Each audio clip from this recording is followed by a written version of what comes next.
Thank you everyone for joining us. I'm Eric Cesar Morales with the Philadelphia Folklore Project. This panel is the first of a 4-part series where we discuss cultural appropriation. A little bit about the background of this panel. It is a result of different artists coming to us in the Philadelphia region to talk about the issues that they're encountering with cultural appropriation. Yet, one of the issues is that it has been spoken about in a very difficult way. It's a hard topic to address. And when it comes to sharing culture, some people are not sure how they should present themselves. Some people are not sure how they should encourage students to join, and generally the proper process of the entire procedure.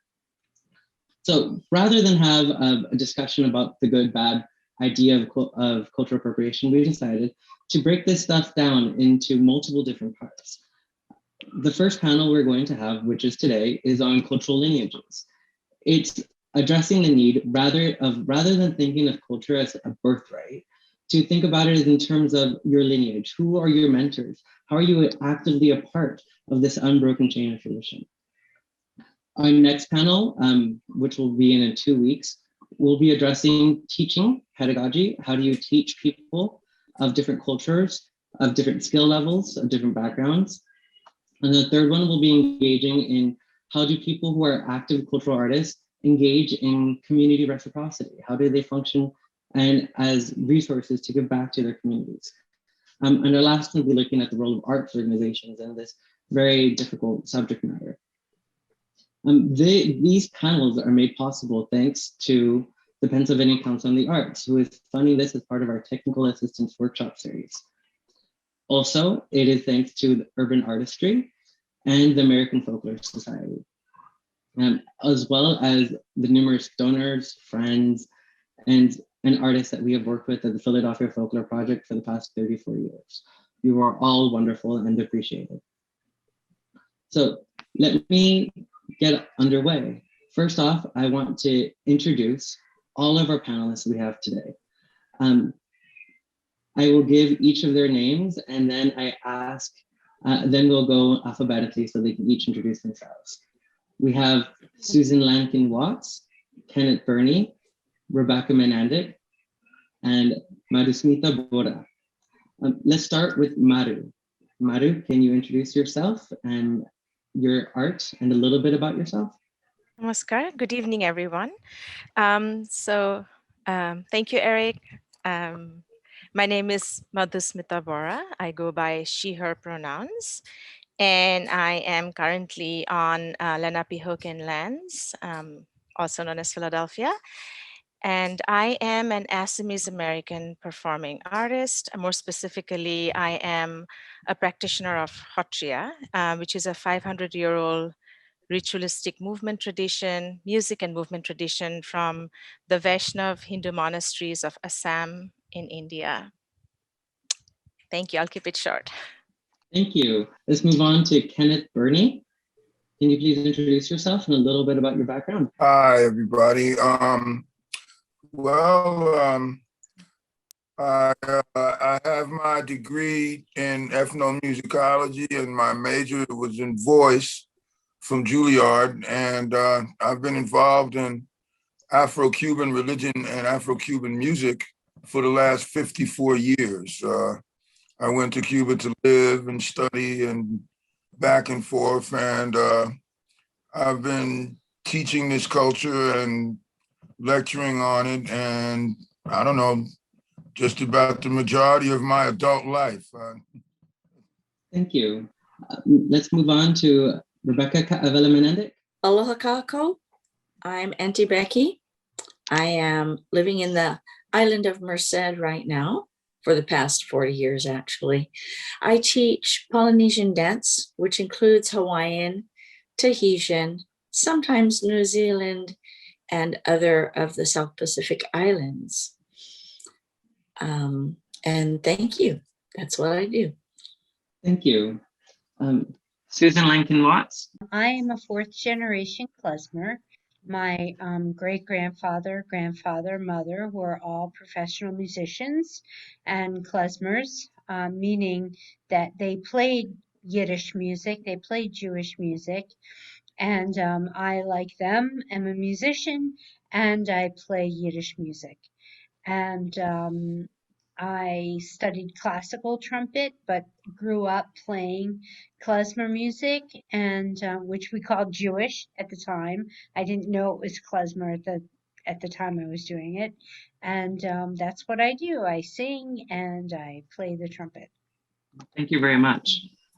As you can see, each of these artists represent different cultural backgrounds.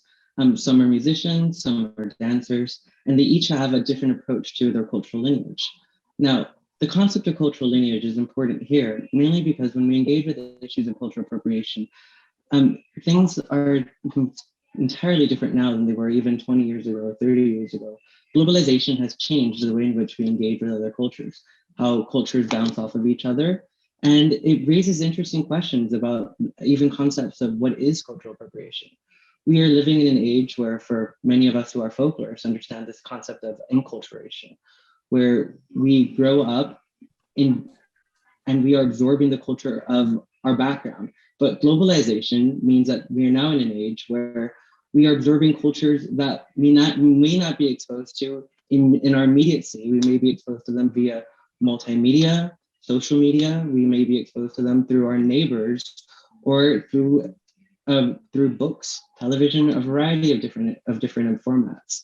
So how do we negotiate this? What is our cultural lineage?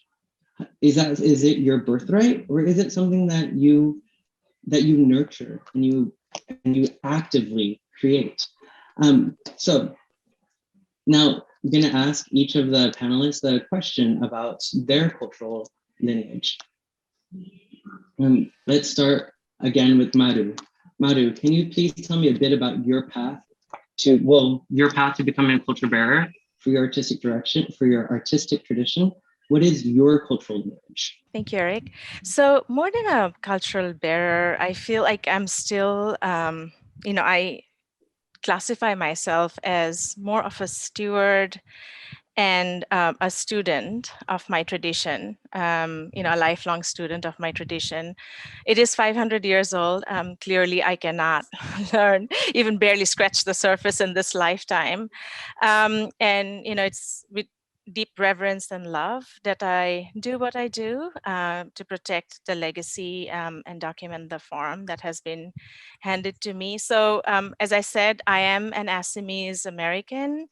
So I'm an immigrant here, first generation immigrant. And I am, I feel deeply committed and profoundly honored to be sharing this sacred dance with the world outside. So I was introduced to Sattriya and the culture and philosophy of Sattriya, even before I knew how to move or speak. My village was sort of like the nerve center, was one of the nerve centers practicing this tradition and philosophy. And I grew up listening to the hymns as lullabies, and also the music was part of, and the food was part of the ritualistic practices and offerings. Every time we celebrated somebody's birthday or a death anniversary of an ancestor. So that's how it was always there. It's part of my identity, my cultural identity as an Assamese. But then I actively engaged with it when I was 4 years old, when the elder in our village prayer hall trained me to perform this piece, this dance as Little Krishna. So that's how I was initiated into it. And there is a backstory to that too, because this was a time when there was a lot of turmoil in my homeland. And unfortunately, the politics of my family did not align with the rest of the village. So we were ostracized, right? We were not invited to participate in any of the community celebrations. And it so happened that the village, the prayer hall, the elder at the prayer hall who invited me thought I would be spared the politics as a little child. But the night of the performance, there were about 15 people who gathered and blocked my entry to the performance space and asked me to go home. So I wasn't allowed to perform. And I went I went home and I was sitting at my grandmother's kitchen, sipping tea, crying. And she basically, just said, you know what, don't waste your tears. This is just a village prayer hall. One day you'll be dancing on the world stage. So as I name my cultural lineage, I also feel like I should name my biological ancestors who who clearly had the vision and thought I would be, immersed in this tradition, because really I had no at that point, I did not have any desire to continue to dance. It was a very traumatic experience. And since, after that incident, I was able to train for a couple of years. And then as the trouble in my homeland continued to escalate, there were assassination attempts on me and my family. And so at some point, I had to leave home. So I was physically separated from my land and the culture. And I grew up in Delhi, in North India, where I finished my school and my college. And there I was introduced to two different traditions, Manipuri, which is also from Northeast India, where Assam is, and Kathak.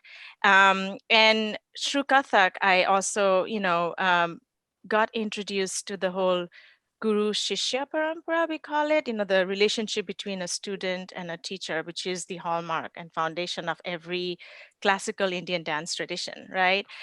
So I trained in Kathak for a long, long time. Then I moved here for my master's. I became a journalist and a professional storyteller, but also continued performing and training. So my Kathak guru in India was Daniel Freddy.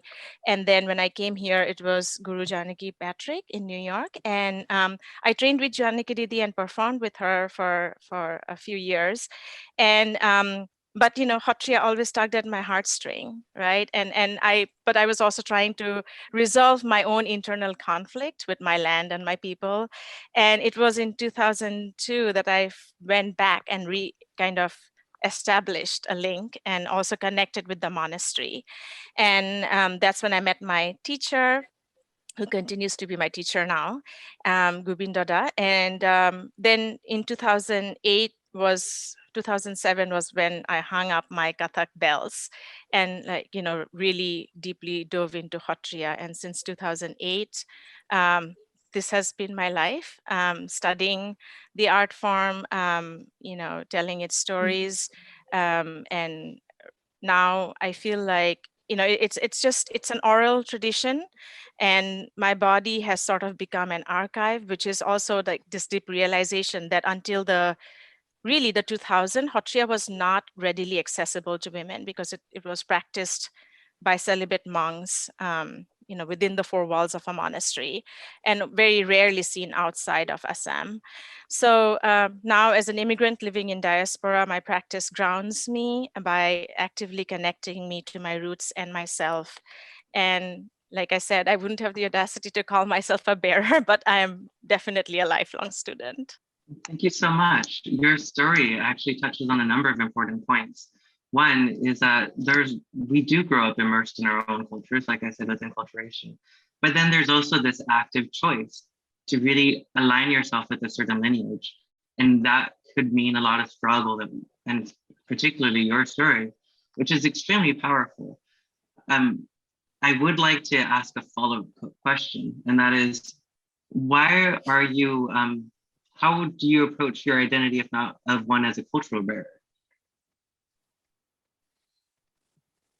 Which might be a hard question. I can rephrase it if you give me a second. I completely see you as a culture bearer.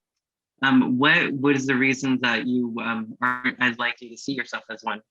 Why wouldn't I see myself as a bearer? I think it just comes from a space of deep reverence for the elders in the monastery. And that's why I'm more comfortable saying I'm a steward or a student, because they are the masters, and they are the custodians of this tradition.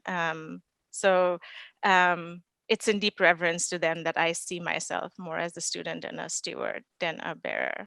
And that is one of the most important points I hope anybody can get from this discussion, is that cultural lineage and cultural appropriation, when we engage into these topics, when we engage with any culture, we're looking back at the source, we're looking back at the line of transmission, the unbroken line of transmission, and that involves reverence and respect for those who taught us, for those who come before, for this unbroken line of tradition.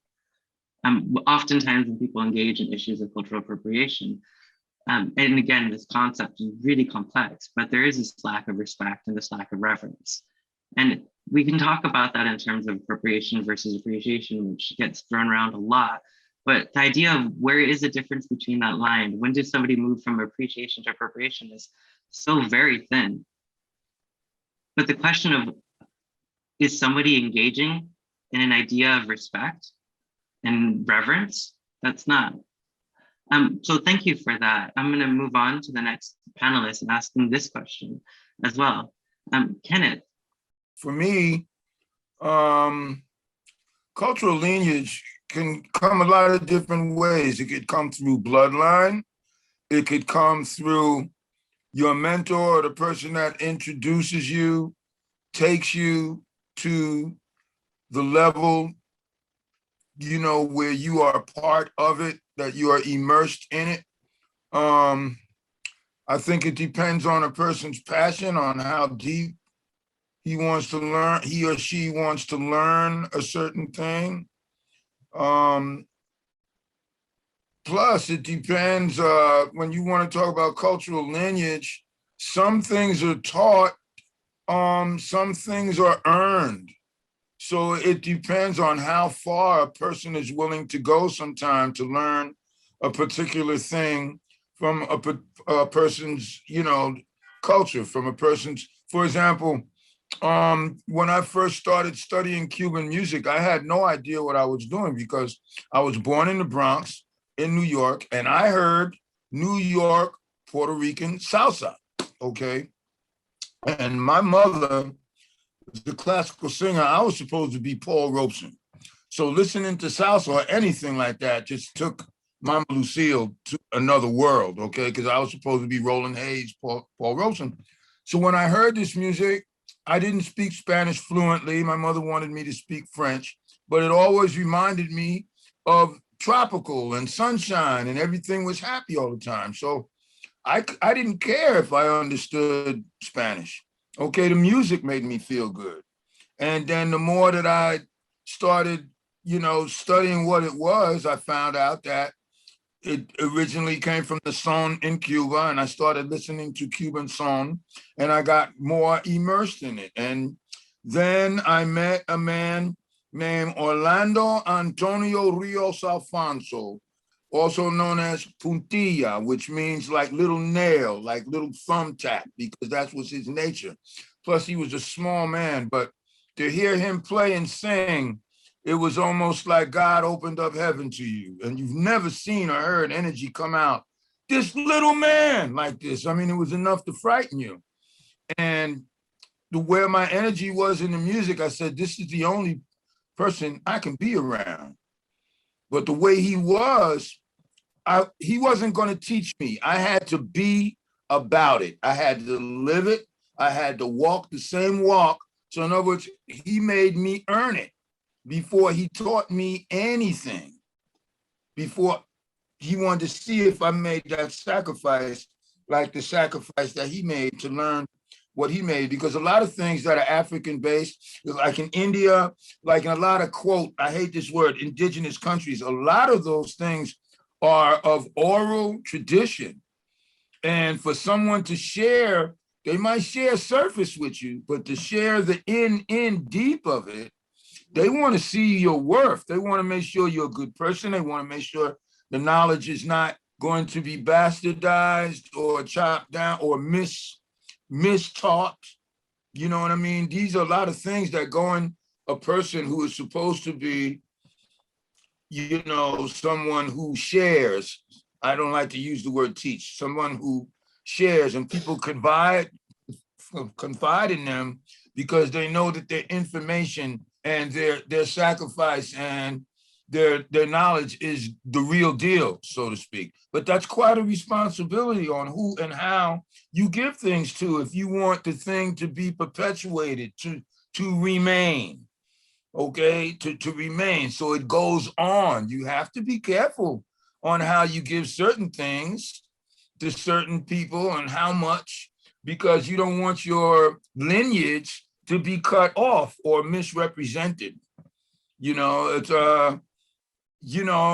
just like for some jazz artists, American jazz artists, because jazz is America's true, natural, native music, okay? And there was a sacrifice for those cats that played back in those times to play that and to hear like that. So if you wasn't part of the club, if you didn't join the club, they wasn't going to teach you anything. You know what I mean? You had to prove yourself to join the club. You know what I mean? And there's a lot of institutions that are like that today. So I think that the world is a beautiful place and people are beautiful, and I'm open on teaching and sharing, but come on, how much and exactly what I'll give when, because some things have to be earned and not bought. That is a wonderful take for us to come away with, because knowledge should be earned. And when we're talking about things regarding cultural lineage and again, and cultural appropriation, when you earn that knowledge, when you really work for it, then you respect it better. And it goes back to what Maru was saying, you show more of a reverence for it and you're able to transmit it. And I think that's one of the issues that bothers a lot of people with concepts around cultural appropriation, is that when it's not that people are engaging with aspects maybe outside of their culture for many, it's that they're misrepresenting and they're not putting the work in first. So can I ask you, how did you, one, choose your teacher, and two, earn the knowledge from that teacher? My mentor, Puntia, he stayed in the background and watched me for a little while. He would come to different venues I might have been playing at, or different rumbas where we were playing rumba in the street. And he would, without letting me know he was there, he was sort of spying on me to see where I was at, so to speak. And then it's just like if you wanted to be a Mason, somebody looks at you for a while and they ask you in, they invite you. You know what I mean? And he took it in steps. He invited me over his house and questioning me about these things. Then he took me to a ceremony that we played. And so it was little by little. He walked me through it to see, to use a term, to see how African I wanted to be. Okay, because the what we call la regla de ocha in Cuba, or what some people want to call Santeria, it's a 1,000 years old tradition, and the Cuban drama of it stems from the 1800s. And a lot of the songs and the music has not been changed since the 1800s. It's played the same way, sung the same way.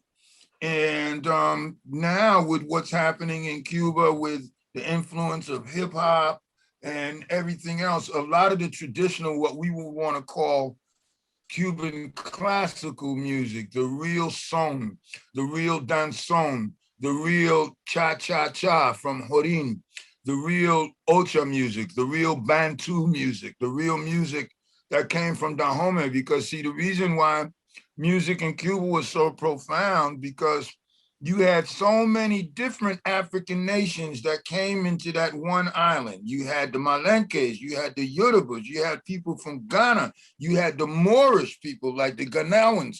You had so many different cats, and they all brought what they remember with their music. So that's why the music in Cuba is so profound, because it touched everywhere. Like basically in Brazil, you have the Anago, which are the Yoruba people in basic Congo. That's what came into Brazil, okay? And you know, the other thing, the other islands is mainly one or two main groups, okay? But Cuba had slaves from everywhere. And you have Bantu influence, you have Dahomean influence, you have the Haitians that moved from Haiti into Cuba influence. You had so many things, so many fingers on so many hands. The music in Cuba was so profound, and I just got lost. I fell in love with it. I mean, I left my whole thinking of the United States. I wanted to immerse myself in it because I wanted it that bad. Okay, now, depending on a person's passion, you know, everybody's not willing to do that. You know what I mean? I sacrificed everything. You know, when I went to Cuba, I lived in the solar, you know, in the ghetto. I went to the bathroom in a bucket, in a hole. I didn't stay in the Hotel Nacional or none of that. I stayed in the solar where it was half of a roof and you got rained on. Your mattress at the time was cardboard, like carton, wrapped up with string. That was the mattress. So I went through the whole thing because, for example, where the young lady lives in India or the Polynesian lady, what they do, there's thousands of years tradition. That stuff's not, you're not gonna learn that in Juilliard. You're not gonna learn none of that stuff in Man's College of Music. That's an oral tradition.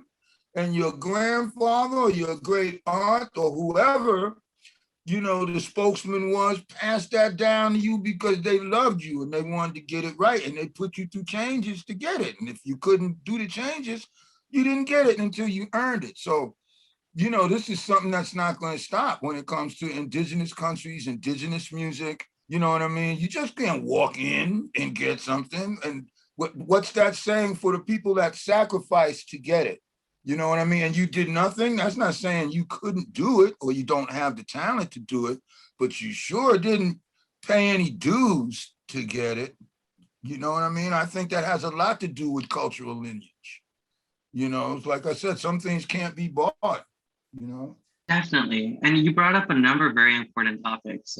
One, the teacher has to choose you just as much as you choose a teacher. And that's one of the important ideas of cultural lineage. And when you're representing a culture properly, is that you're engaging in that type of trade-off where both teacher and student engage in this together. Two, you brought up the amount of work that goes into learning an art form.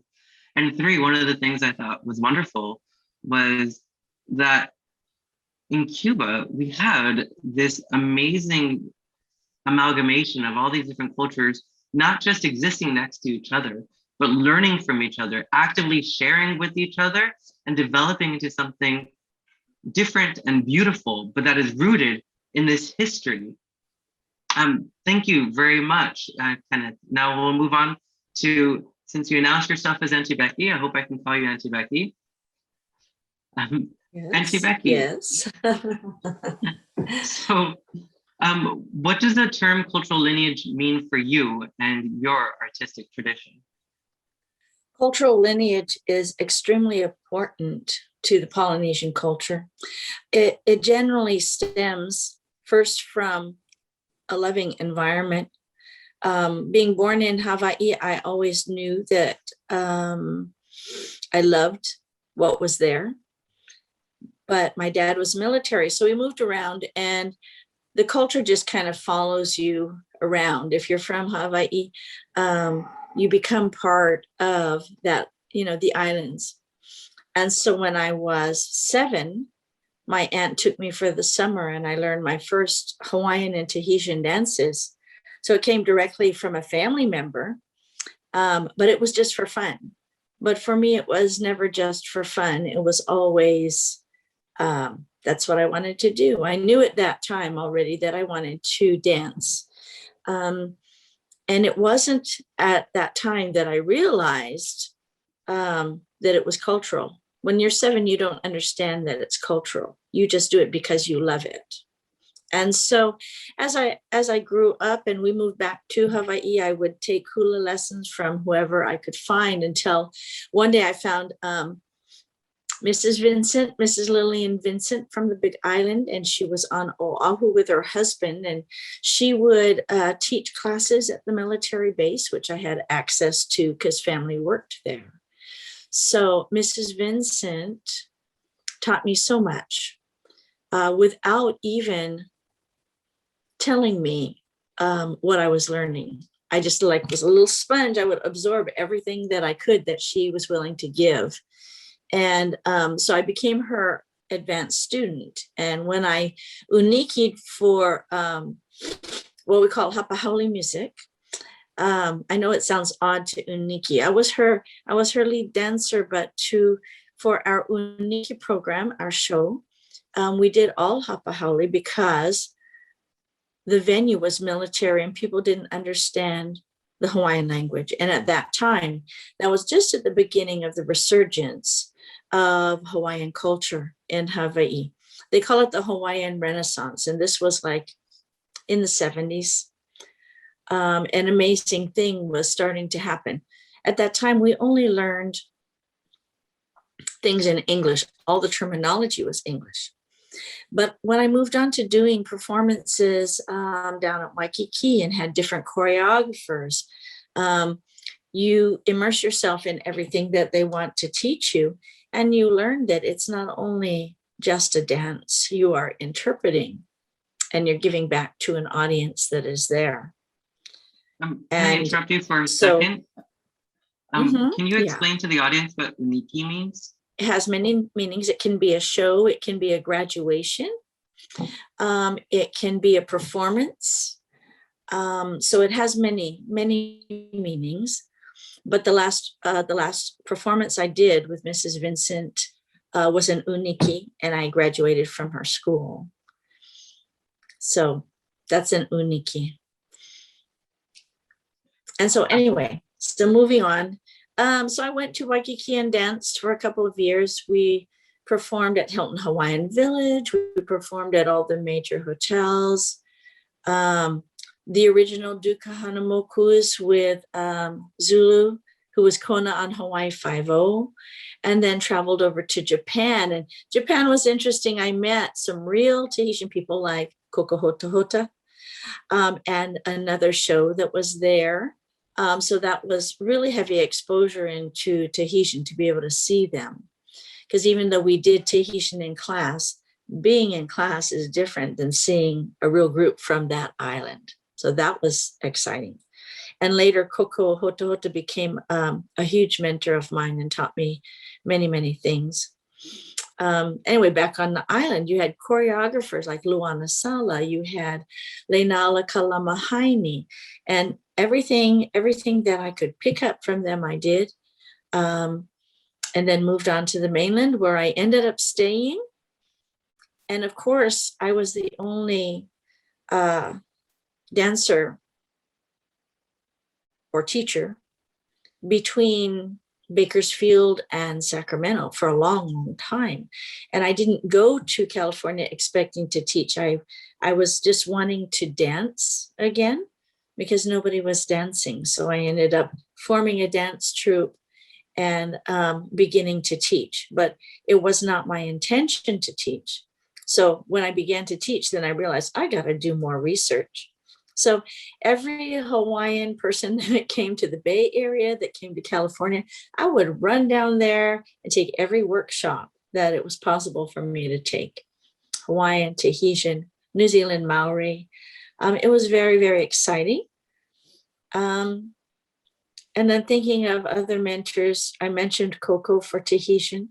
And then recently, Auntie Naomi Kalama, who is a lo'ea, that's a master. I worked with her for several years learning ancient dance, and which was always a wonderful love of mine, ancient dance and oli. And so I unikied from her in 2018. So now I have a real Hawaiian name. Pi'ilani Okamoko Aina is my Hawaiian name. And it just gave me such confidence because I knew I could do it. I knew I had knowledge. But there was also the realization you never stop learning. You have to keep learning. Nobody knows everything. And if somebody asks me a question I can't answer, I have to make sure to go and find out what is the answer, because that cultural lineage does not allow me to just, it doesn't matter. Because it does matter. Every question a student asks matters. And if you don't have the answer, you have to find out the answer. And that's too, from my cultural lineage, all the people behind me for years and years and years would expect that of me. They would expect me to respect the knowledge that I have and make sure that I'm teaching it properly. And my personal ethics do not allow me to change any choreography that was given to me. So if someone gives me choreography, it stays the same. can't change it. You can create new choreography, but if it was given to you, then you must keep it in the same light that it was given. So cultural lineage is very, very important. All your thoughts, all the creative things that came about for many, many years came from other people. And from inside your heart, it comes from inside your heart, because if you don't love it, you're not going to do it and dedicate your life. Because, you know, looking at the cultural practitioners here on this panel, I know that we have all given so much of our life to make sure that we are adequate or even excelling as much as we can in the art that we have, and giving back to our community, and also teaching them the ethics that go with the culture that we are doing. And I can see that, and I hear it, and I admire you folks so much, because we think alike in lots and lots of things. And I keep hearing things from you that are the same way that I think, is yes, you have to earn it. You have to work hard. And if you're able to achieve it, then it is empowering. It's empowering for us, because we know that we can continue and pass that on to that future generation. Okay, I think that's Thank you so much, Auntie Becky. Follow-up question though. So you commented on Naomi Kalama being a lawyer. And yes. I know that you are a Kumu Hula. Can you talk to us a little bit about this distinction between being a Kumu Hula and being a lawyer? Just means that you have studied very hard and mostly ancient, and also ethics of, it's a Hawaiian thing. So I studied very hard. I learned a lot of ancient and the ethics behind that. And I learned from Naomi Kalama, who is a lo'ea. Lo'ea is not very common. There are very few of them. When you're a kumu, you can always ask a lo'ea for information. But when you're a lo'ea, you're supposed to know that information. So lo'ea is more of a master than a kumu hula. And it's because Naomi Kalama is, I believe, 84 and going to be 85 this year. And she is a born in Hawaii, Hawaiian speaking auntie who doesn't take any crap. I just love her. Yeah, you better listen, because she's not going to tell you twice. It's just that way. And good instructor. It was an experience to be able to study with her. She was wonderful. Yeah, so she's going to be 85 in August, and I just have so much respect and love for her. Yeah. One of the things that I wanted to talk a little bit more about, and thank you for your response, is this idea of how cultures can already have an understanding of, how many cultures already have an understanding of when you achieve a mastery status, when you achieve the right to teach, when you get to these levels. And from what you're describing of kumu hulas and lo'eas, we're seeing this. We're seeing that engaging and really learning from the culture, you understand, you are actively participating in this lineage, and you're also understanding how the lineage functions, what roles you play. Thank you. And I will just move on to Susan Hoffman-Watts. Hi, can you please tell us, what does the term cultural lineage mean for you and your artistic tradition? Cultural lineage to me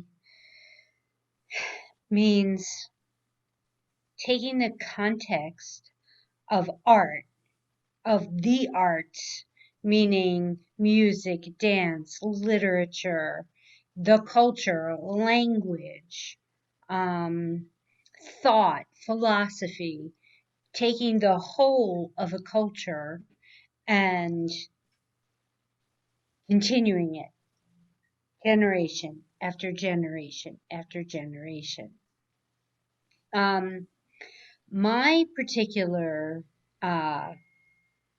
participation in that chain of events is that I was born into a family of klezmorim, which is the plural of the word klezmer, which is two Hebrew words, clay and zemer, and clay is a vessel and zemer is song. So klezmer is a vessel of song, which is the Yiddish word for musician. So when you say klezmer, you're really saying musician, but now it's used to describe a type of music. So when I say klezmer musicians, nobody called it klezmer. It was Jewish music, So my great grandfather played Jewish music, and he was from the Ukraine, from a little town called Pravazur, and he was very prolific. He learned how to play the cornet in the Russian army, and he was a poet. And he gave birth to 8 children. Well, he didn't give birth, but he he had 8 children, all of whom were professional musicians, all of whom played Jewish. Some were classical musicians. My grandfather was in the Philadelphia Orchestra. He played the xylophone. He played the timpani. He played ancillary percussion. He and was an amazing klezmer. I mean, he's got recordings of him playing klezmer Yiddish music with the Kandel Orchestra on the xylophone, and he's a very well-known Yiddish performer. Then there's my mother, who played Jewish because her father taught her in the basement. He took her down there, and when she was a little girl, and he said, "This is how you do it." And he taught her, and she played, while she was in Curtis. She was the first woman to be accepted and graduate Curtis in percussion. She played klezmer. With my mother, what was kind of, sad was that the Yiddish world, the Jewish world, was not ready for a woman musician, a woman drummer. So she was kind of left out of the whole kind of Jewish social scene. So she had this peripheral where she just played with family and stuff like that. And then there's me. And then I come along and I have my mother teaching me, but I played the trumpet, she played the drums. So she taught me, my grandfather taught me, she taught me the repertoire. She taught me songs. She taught me what it sounded like. My grandfather just playing it and listening to it and listening to the music. It got put on me and in me. It just soaked in me. But I never played it. I mean, I played it with my family and that's it. My mother would take me to these, used to be with the union, transcription jobs, at Norristown State Hospital. And we would play a couple Jewish tunes, while we were playing Proud Mary and My Funny Valentine. And we'd play Shane B. de la Lune in there. So I didn't play it with anybody. I never heard anybody else play it. I just heard my grandfather and my mother and my uncles a little bit, and my grandmother sang, Yiddish songs, and I just heard it in my family.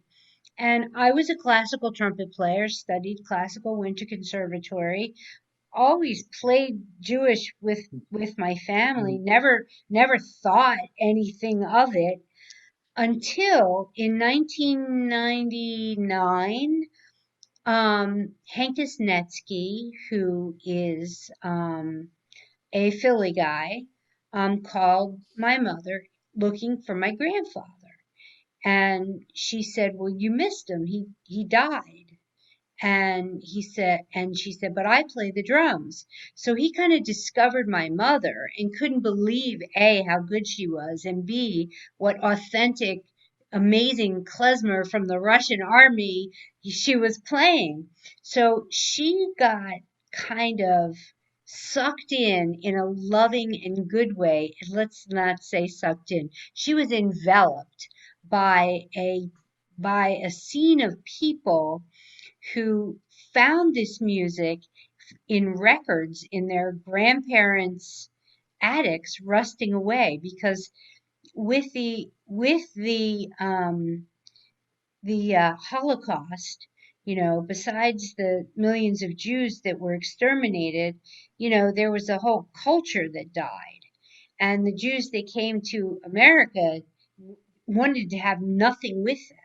They didn't want to have anything to do with the language, and they didn't want to have anything to do with the music, and they just had bad associations with it. And this music was dying, and the language Yiddish was dying. Nobody was speaking it, nobody was playing it, nobody was listening to it, nobody talked about it, nothing.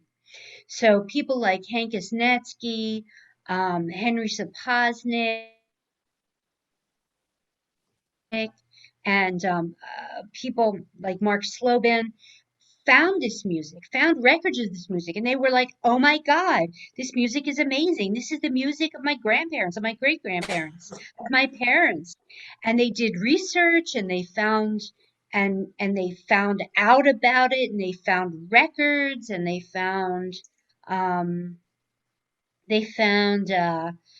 manuscripts, and they found field recordings.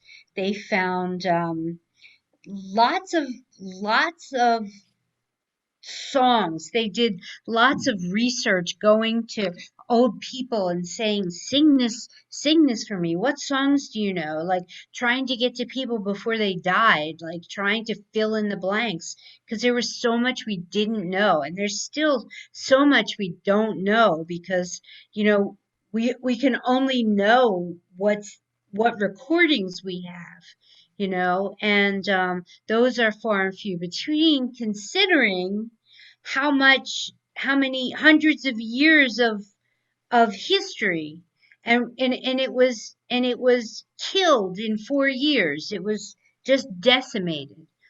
And so there's these people building it back up. So my mother was kind of enveloped by this. She brought me in, and they kind of held me and said, wow, you can play this stuff.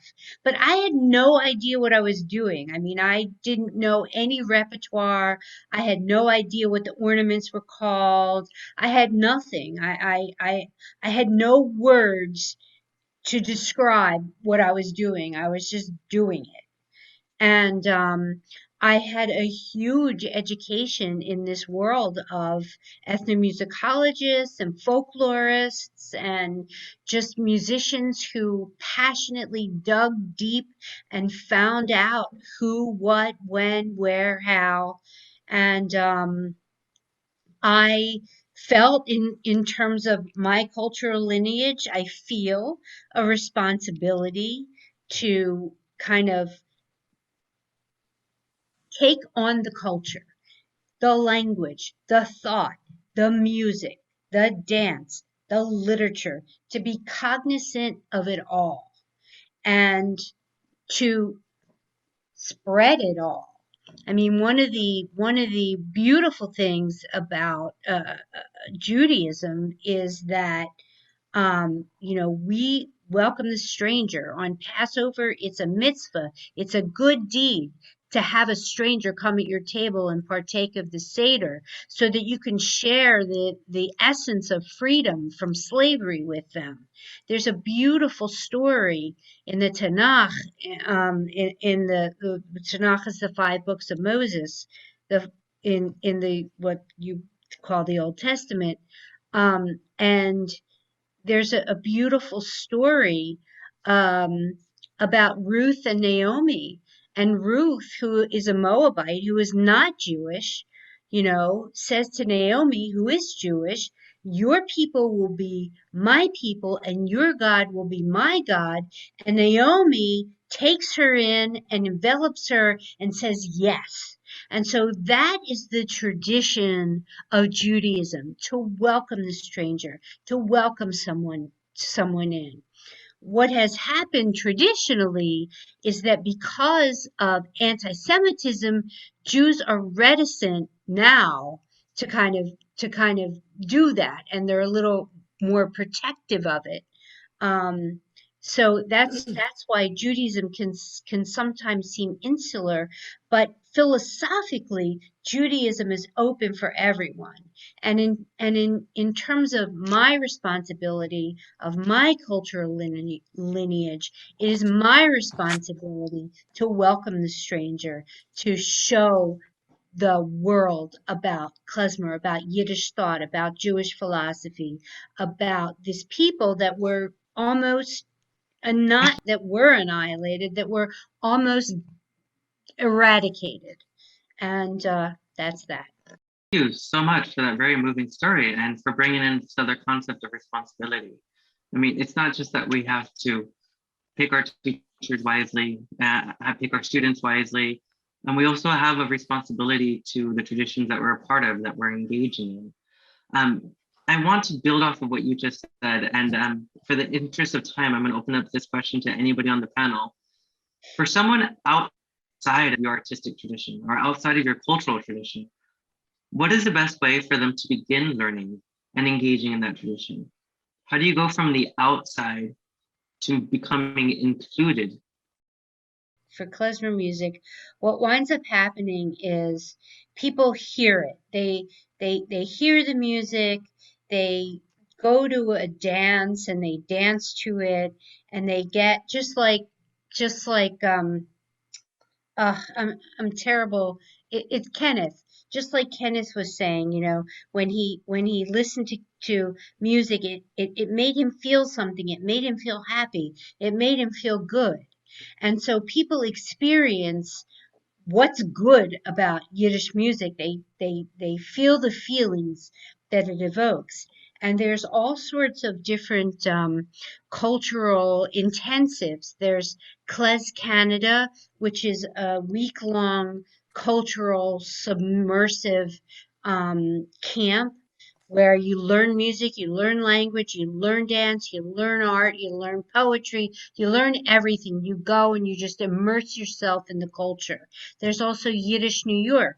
Same thing. You go and you immerse yourself in the culture, and you learn about the culture in a whole. I mean, you can't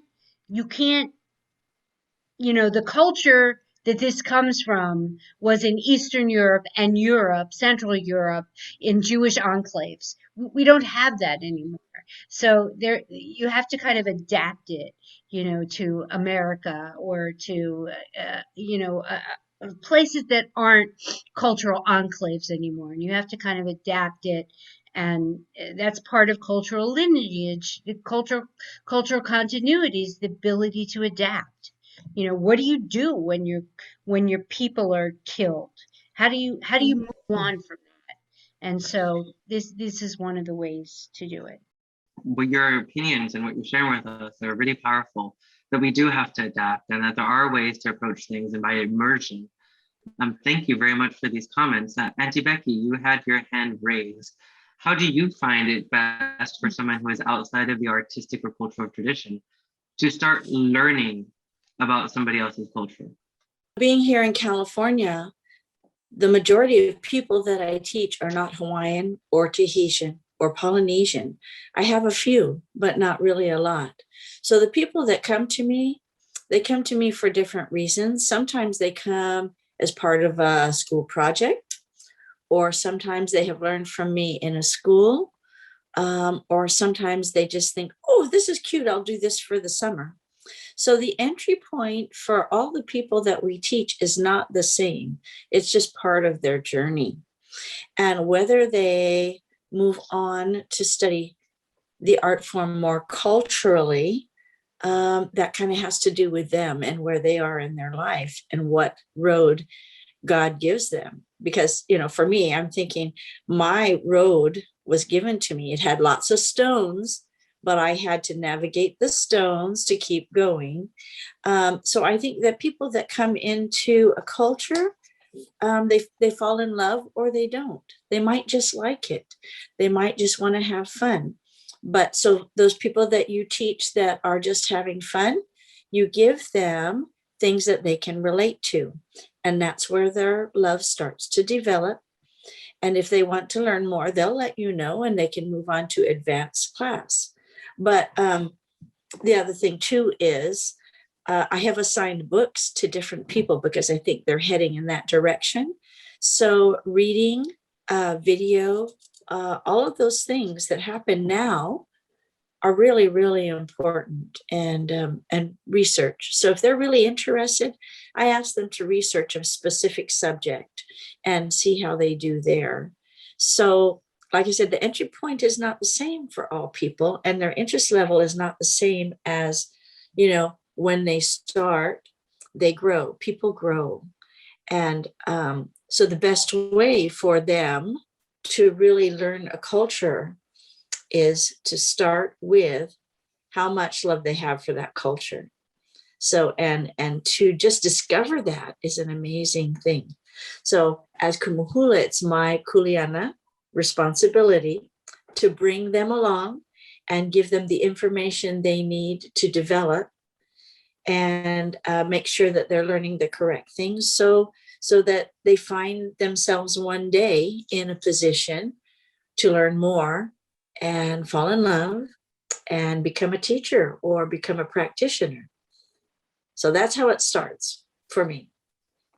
Thank you very much. I've done a little bit of research into Hawaiian culture, and one of the things I found to be very interesting is that the difference between hula awana and hula kahiko. Can you tell us a little bit about how hula awana acts as an entry point? Well, hula awana is more song-like, and awana came originally from the kahiko. So lots of kahikos or ancient dances have been turned into what we call awana. So the difference is awana is generally played with modern instruments. Kahiko is generally played with drums, which are pahu drum or ipu drum or other instruments that are made by people who understand how to make instruments. So the difference is that one, kahiko means of the old. So there is the old way of doing things and the new way of doing things. For instance, Lilo and Stitch, their song, Hawaiian Roller Coaster Ride. That's a hapahauli song. It could also be called awana because it is played with other instruments than ancient. But I can't think of a really good kahiko that you guys would know, but you play them with drums. Another thing I really wanted to bring up a little bit more was that many kahiko you wouldn't be exposed to until like you had a more intimate relationship with the person, with the culture. And so like hula awana is often a really common entry point, you would say, correct? Yes, I would say so.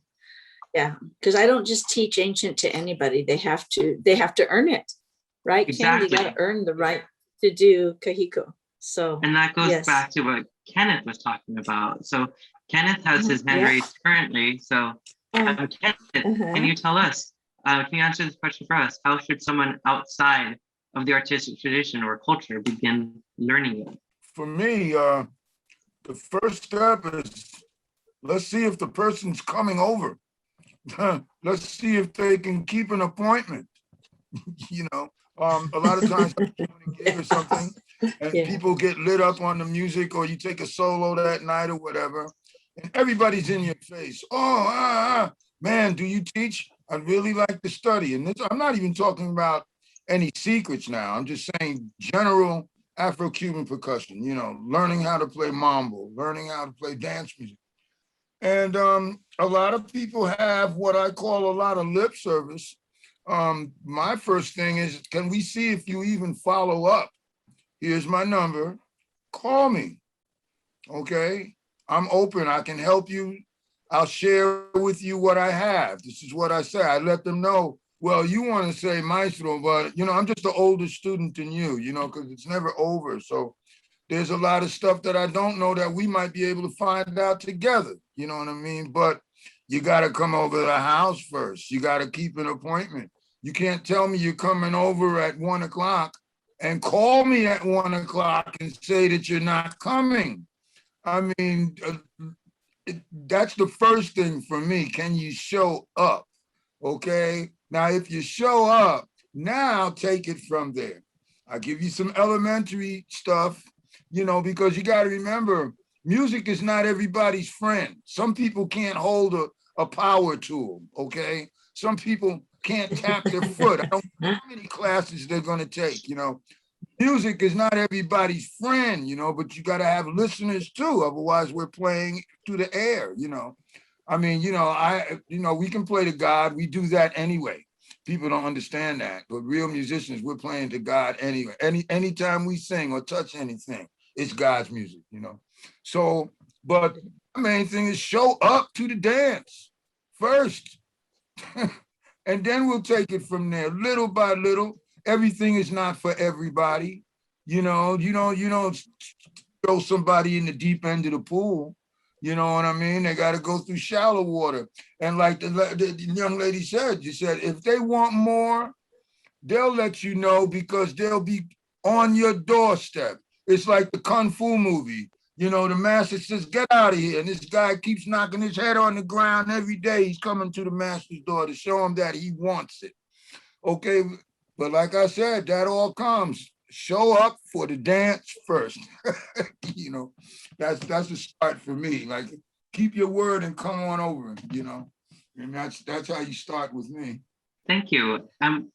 One of the things I really want to bring up from what you and Becky and Susan have been talking about was that people, a lot of these cultures are welcoming. You just have to show an interest. Everybody has a different level of showing interest. I mean, there is that entry point for some people. And we should, like Susan said, encouraging that is a beautiful thing. Opening that is beautiful. Madhu, you have your hand raised. Would you like to answer this question? I've been really reflecting on this for a while. Also, like, you know, when I approached the monks, you know, to study in the monastery. So I think what's really important is if you are an outsider, you know, what's the mentality that you're coming in with? You know, are you coming in with humility and reverence for the tradition? You know, are you coming with, I mean, if you want to commit to it, are you coming with an intention to be a lifelong learner? And, you know, away from the whole colonialistic and capitalistic mindset of extraction and commodifying it? Are you coming to learn for the sake of learning and not looking it as a means to an end, with an interest to contextualize, you know, the tradition, not extract from it, not fetishize it or exoticize it, or like, you know, use it just to like check mark a box of diversity and inclusion and wear it as a badge. So basically, you know, if you're coming with reverence and curiosity and open heart and humility. One of my friends once, Amy Smith actually, talked about how, you know, like there are these t-shirts about how my culture is not a costume. I think as long as you're not treating it as a costume and commodifying it and not looking for shortcuts, you know, and are committed to kind of a lifelong meditation and immersion into the practice. Thank you so much for that. And you brought up one of the core terms that we're looking at here is this concept of inclusion. And that is that when we approach issues of cultural appropriation, a lot of us are really quick at drawing lines and essentially segregating our culture, saying, no, you can't do this because you're not from there. But there is an aspect of teaching, of learning, of desiring, and that makes us better because of that. That creates new traditions, new ways of existing, which should be the goal in all instances. I mean, engaging and learning and respecting and listening to each other's culture is how we're more likely to go towards better equity, better diversity, better understanding. And this idea of inclusion, a lot of the issues that people have talked about have gone into the idea of how they became ready, how they got included into the culture, how they became part of it. So I want to push this a little bit further. When do you know that you've been intended? When do you know that you are part of this cultural, when did you realize That you become a part of this cultural tradition, a part of this lineage? I knew that to use the term, pass the test when my mentor took me around his mentors, his comrades in Cuba, and told me, go ahead, do it. You got it. And like, you know, he threw me in the lion's den, you know? Yeah, basically he was saying, you've been watching me, you've been with me. I'm like, go ahead. That's it. I'm done with you. Do it. And that was it. You know, you either, you know the old term, or get off the pot. You know what I mean? that's you know, he said, okay, Brinquito, now you got it. Do it. And that was it. And then our instruction about teaching them when his dialysis was starting to get with him, because he did 14 years of dialysis. I was his right arm, his nurse, his everything. He would send them to me. He said, no, go to Skip. That's my nickname. He would say, go to Skip, go to Brinquito. He got everything, I got it. Go to him. So I figure by that time, when I was doing the ceremonies for him, and he was putting his sacred drums in my hands to tend them, and with all confidence, without even have to check up on me or anything, loyalty, dedication, what they say in Cuba, una camina, one way, you know, not staring away from, you know, the mission. I guess that was his way of letting me know, okay, it's your turn. It's time for you. You know, he said, I'm done. Go. Art Blakey. I don't know if you know who he is, the jazz drummer, Art Blakey, had a group called the Jazz Messengers.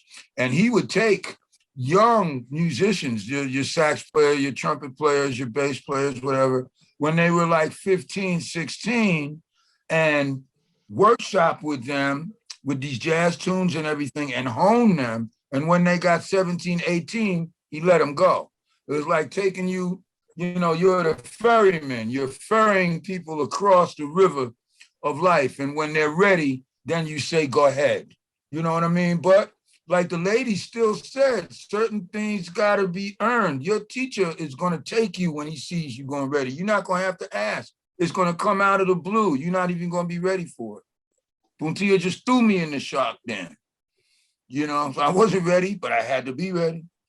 You know what I mean? And he was the kind of person, if he was explaining something and you was looking at some girl or something and not paying attention or something like that, he go on about his business.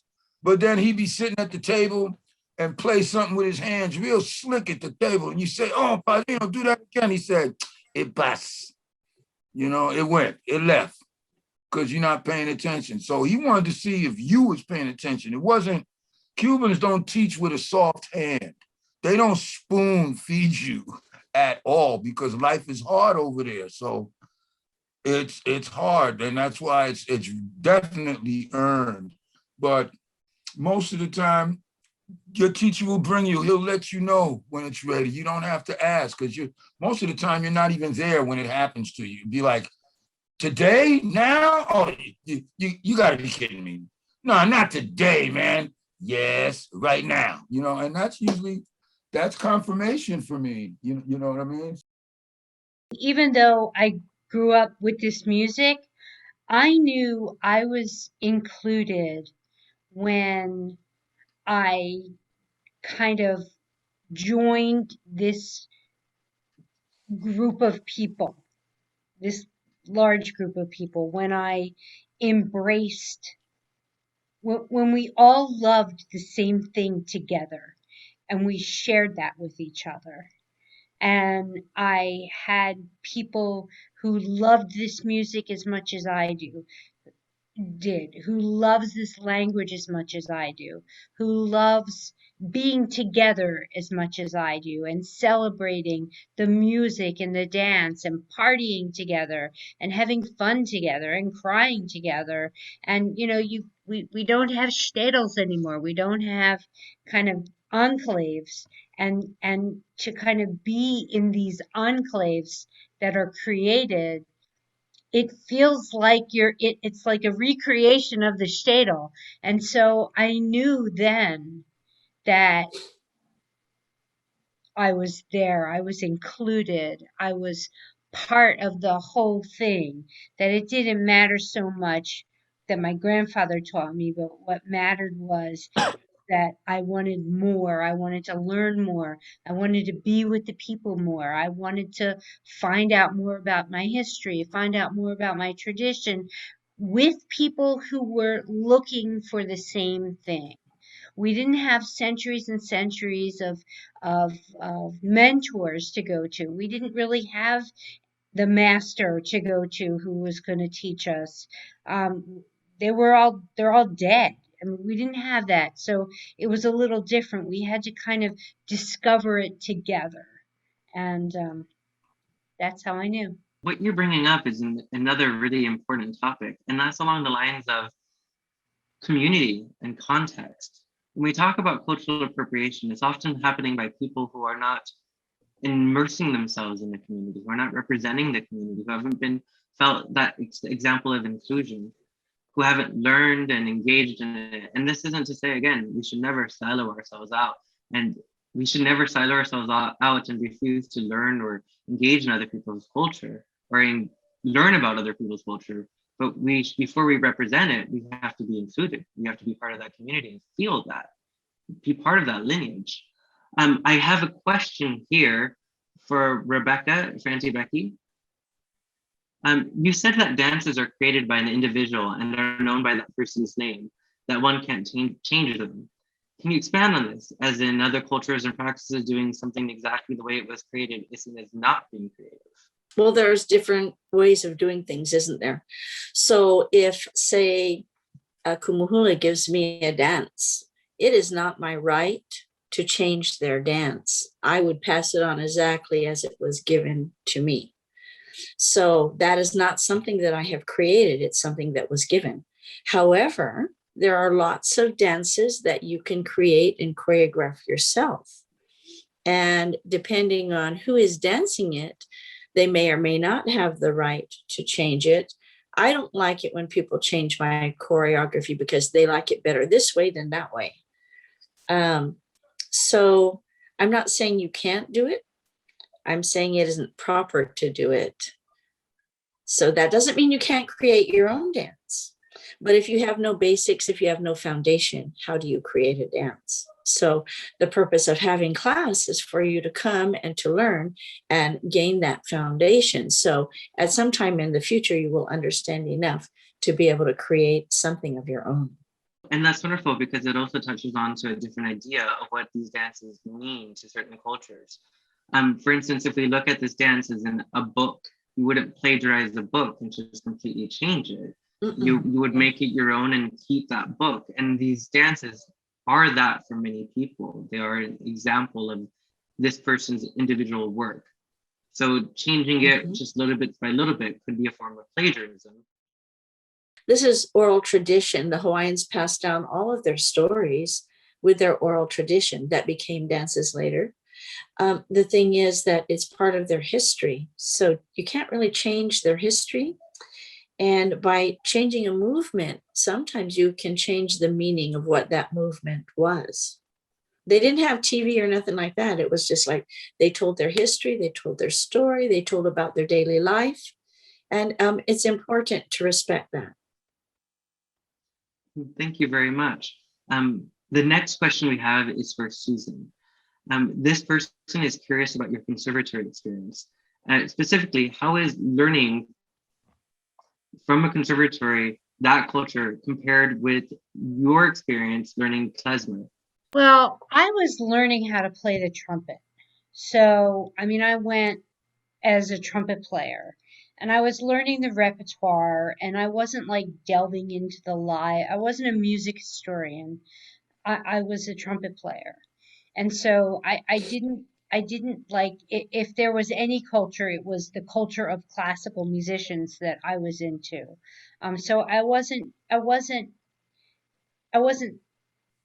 into like, I wasn't I wasn't into it like that. I was into it in terms of my trumpet, playing in an orchestra and playing the repertoire and being a really good trumpet player and stuff like that, which is kind of different than my klezmer experience. I mean, in the sense that I did learn a lot of repertoire, and I learned a lot of like how to talk about it. I learned how to teach it, how to take apart what I was doing, in order to teach it. The best teachers are those who have learned. And here I was kind of not really learning it in the traditional way that these people have learned it, and I had to like break it down and figure out how to teach it. What am I doing? What do I call it? And so my education about how to convey klezmer, how to talk about it, because it couldn't happen on the bandstand like it does everywhere else. There was no bandstand. So how do I teach this? How do I disseminate it? How do I talk about it? Which was very different than classical music. I mean, and there's a whole social aspect of klezmer music that, I wasn't part of. I was into playing the trumpet. Thank you very much. And actually, this question was directed towards Kenneth as well. It's to see if Kenneth, can you speak to your academic learning of music as an ethnomusicologist compared to your learning of Cuban music on the street? My classical training really started in the house with my mother.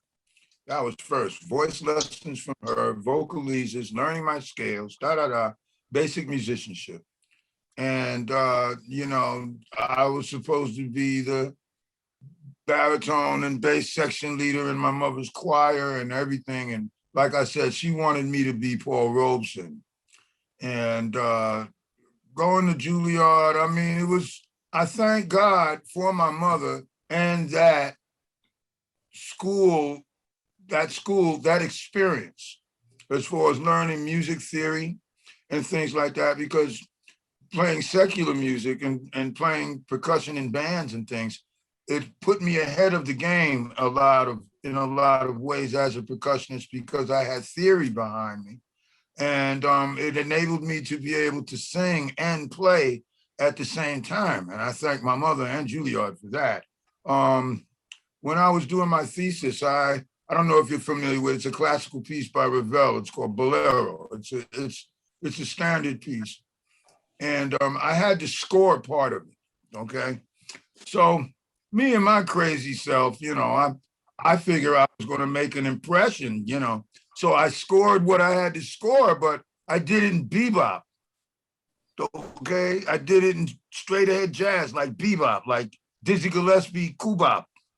And my professors really couldn't appreciate that so much, they were appalled, Now my classmates and stuff, my people, they thought it was genius, but it wasn't the straight-laced, Juilliard, Manus, Boston Conservatory, representation of what studying there was about.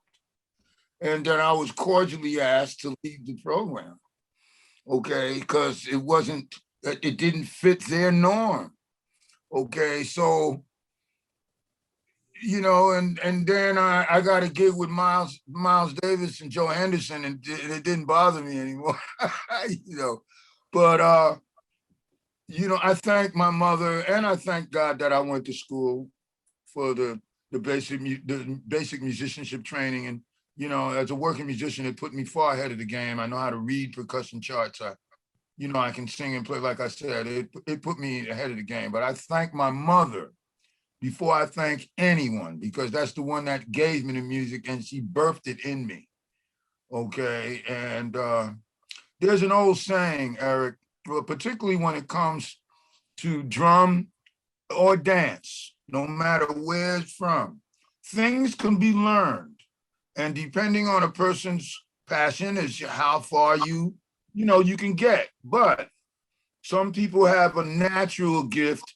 That doesn't mean that things don't have to be learned, but the actual oomph that's inside of you, you're born with. And there's an old saying among drummers. It's drummers are born, they're not made. The essence of playing that instrument, that's not saying that things don't have to be learned. Don't hear me the wrong way.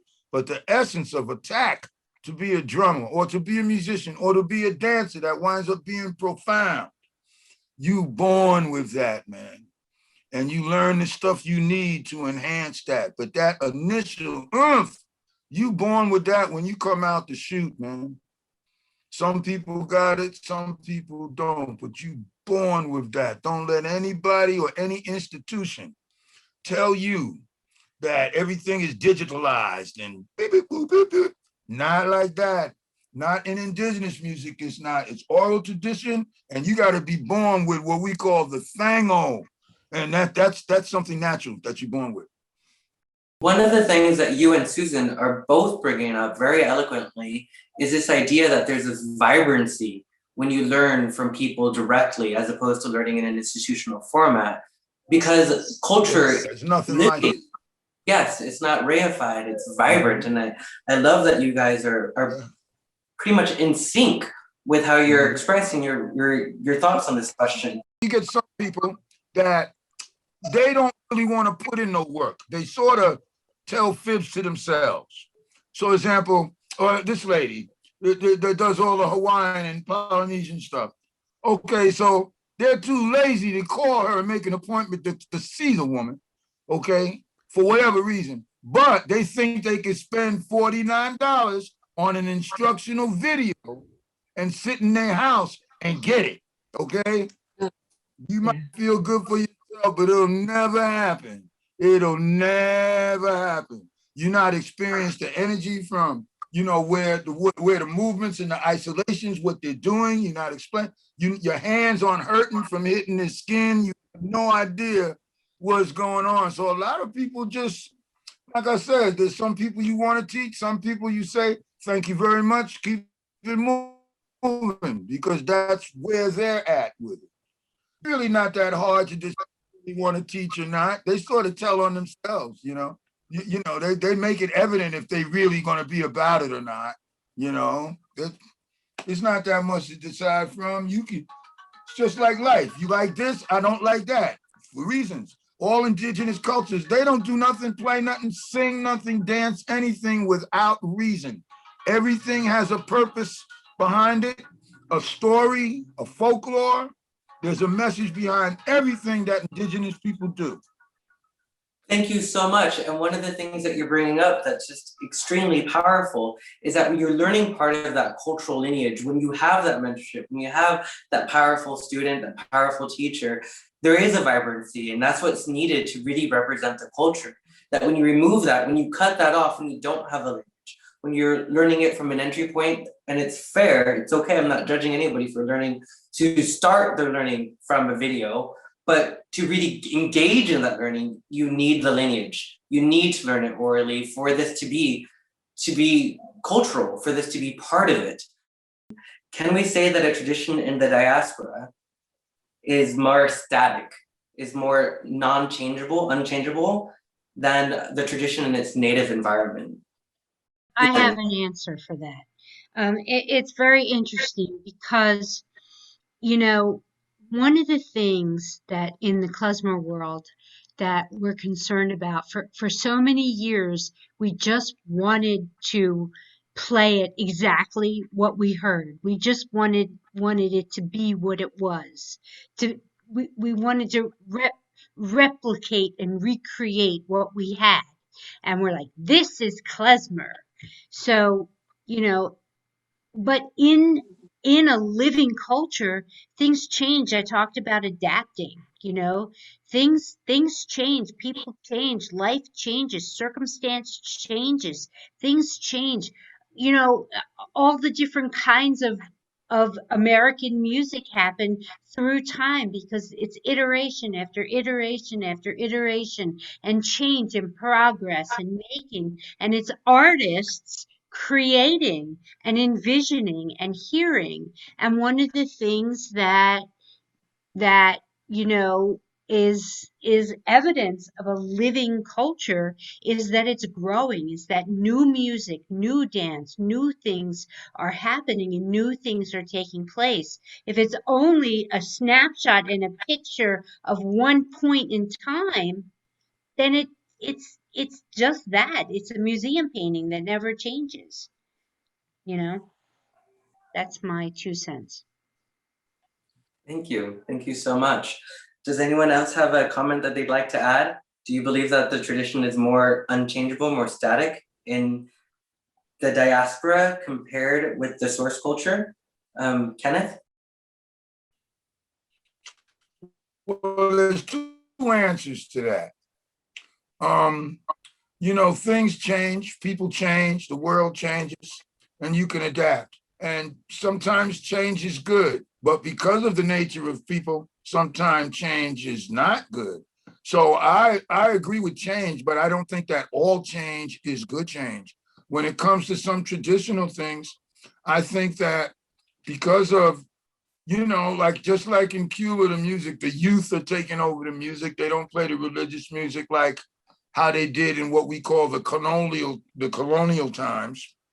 They don't really want to be reminded of Fidel and what time I had to get food, and they don't want to be reminded of that anymore. So that has a lot to do with how the music is evolving. But at the same time, the freedom of the mind that's happening with youth, a lot of the real beautiful classical cultural music of Cuba is being lost at the same time too, through the entrance of hip hop and rap music. And you know what I mean? Where's the real rumba anymore?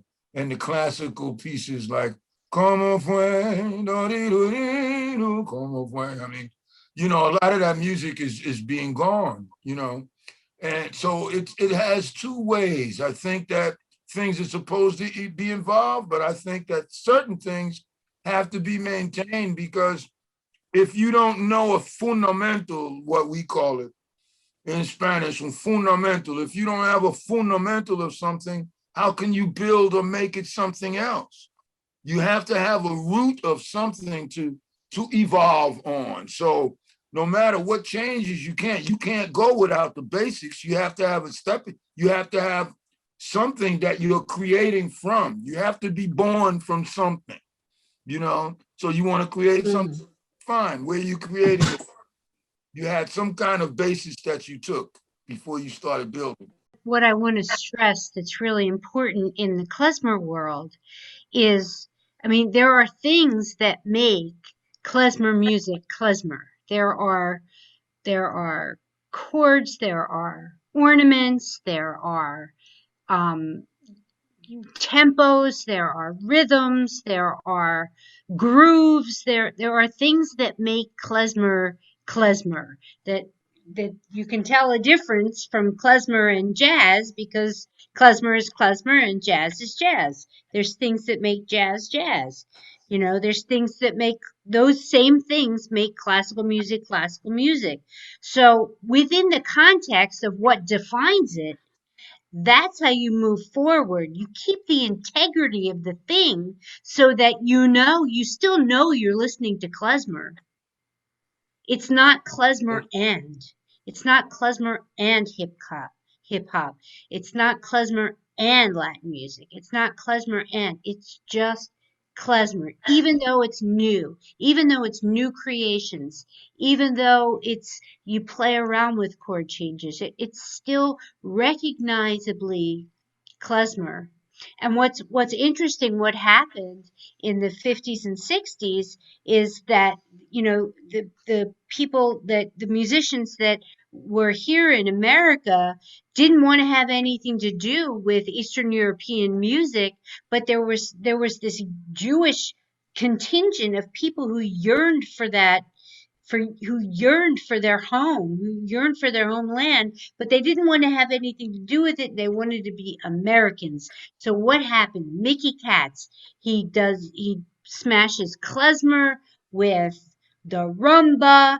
There's all sorts of klezmer albums there. Klezmer and Klezmer does the twist. Klezmer does the rumba. Klezmer does Mickey Katz combined all sorts of Broadway with Klezmer, and anyway. My point is that it's not adding to it from different traditions. It's keeping it in the same tradition, in the same vein, but allowing it to express itself and breathe and grow. Now I'm going to ask the hardest question, and one of the questions that most people struggle with. One of our audience members asked, she says that she teaches, one second, actually, yes. She says that she teaches exercise classes, dance classes for students with disabilities, for persons with disabilities. And here's her conundrum. If she was inspired by a certain Irish dance step and shared it with her students, and she did not represent herself as an Irish dance expert, and simply stated that this step was inspired by an Irish dance, would that be considered disrespectful? I don't think so. The person she's teaching is handicapped. Okay, she's going to be able to get so much, but anything that can be shared to touch this person to make her heal, that's a good thing. I'm sure if the teacher's a good teacher, she's not going to try to teach us beyond her means or beyond her, what she's supposed to do or not supposed to do, if you understand what I'm saying. That's a whole nother issue there. That teaching is more like, if this step that I learned, one little step that I can use as therapy to help this lady feel better, I don't think there's anything wrong with that. You know what I mean? A good teacher's not going to pick nothing they're supposed to do anyway. Yeah, I don't think there's anything wrong with it. I mean, I taught trumpet to little kids for 100 years, and I gave them klezmer tunes, and they don't care about what I care about. They're not going to go be aficionados of any sort, but I exposed them to a culture that they ordinarily would never hear about. Expose them to a music that they would ordinarily never hear about. I toured with a Serbian brass band, and I got some of their music and I shared that with my students. Now, I certainly am not a Serbian brass expert, but I shared that music with them, saying, "Oh, this is one of the songs they play in Serbia. Like, this is one of the dances that they do in Ireland." Not saying, "Oh, Irish people are like this," or taking a stereotype and monetizing it, or trying to identify with a culture through something, as opposed to just presenting something as like a information, like something an enjoyable piece of information, and not passing judgment, and not trying to be something that you're not, but just teaching and just exposing people to different ideas and different movements and different dances. I think it's totally fine. It is our job to inspire, and you can inspire anybody. And it doesn't matter whether they're, challenged people. People are challenged in many ways, physically, mentally, all of these things. So our job is to inspire them to move forward. And that can be in dance or in music or just in their lives. But what we can bring to those students, because it is cultural, it feeds the spirit. So I think it's our job to inspire them. And yes, if they are disabled, we should certainly do anything we can to better their world. Thank you. Thanks to all of you. I mean, and I think these are some of the important concepts that we can come away with this discussion of cultural lineage. It's not so much about don't step out of your culture. In fact, learn, engage, find these entry points, represent yourself properly. Understand that every time you encounter a different part of culture, a different music, a different dance, it's an opportunity. It's an opportunity to learn more. It's an opportunity to go on that path of inclusion. And that's what most people seem to be asking for, expecting out of people. It's not saying don't practice, it's saying practice with your heart, practice with respect, practice with reverence, find your teacher, learn, be included in this community, because this community isn't something you learn from a video or from a book. It's what you learn because it's alive. And that's how we avoid issues of cultural appropriation. That's how we really move into this world that has more diversity, more strength, more power. That's how we become more powerful. And in fact, having this opportunity, I want to reflect on one thing I learned during my dissertation research. I spoke to the former president of Tahiti, Gaston Flas, about how he felt about Tahitian dance globalizing and spreading out everywhere. And what he said stuck with me. He said that at this day and age, having people learn about our culture is how we maintain a type of power. And it shouldn't just stop at learning about dance. It should go with learning rituals and language and ancient rites. That's what keeps culture alive, is when we actively learn about each other.